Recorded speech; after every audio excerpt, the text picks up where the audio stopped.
रायपुर सराफा association द्वारा होली मिलन समारोह का कार्यक्रम रखा गया, जिसमें सभी सराफा व्यापारी शामिल हुए। इस कार्यक्रम में सांसद सुनील सोनी भी शामिल हुए। बाजे गाजे के साथ इस होली मिलन के कार्यक्रम को मनाया गया। इस दौरान सांसद सोनी ने एक चुटकुला भी सुनाया। एक जन आया तो 10,000 रुपए लेके आया, तो ट्रांसपोर्टर है महावीर भैया ने सरदार जी को बोला ये नोट गिन। सरदार जी ने नोट गिना, बोला बाबूजी ठीक है।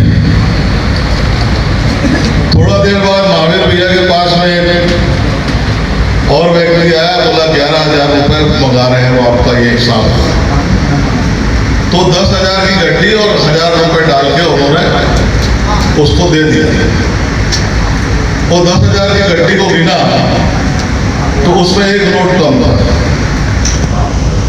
तो सरदार जी को बोले महावीर भैया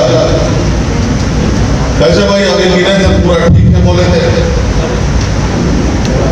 तो सरदार जी वापस गिने, फिर बोले बाबू जी हाँ एक नोट कम है। तो पहले कैसे गिने थे?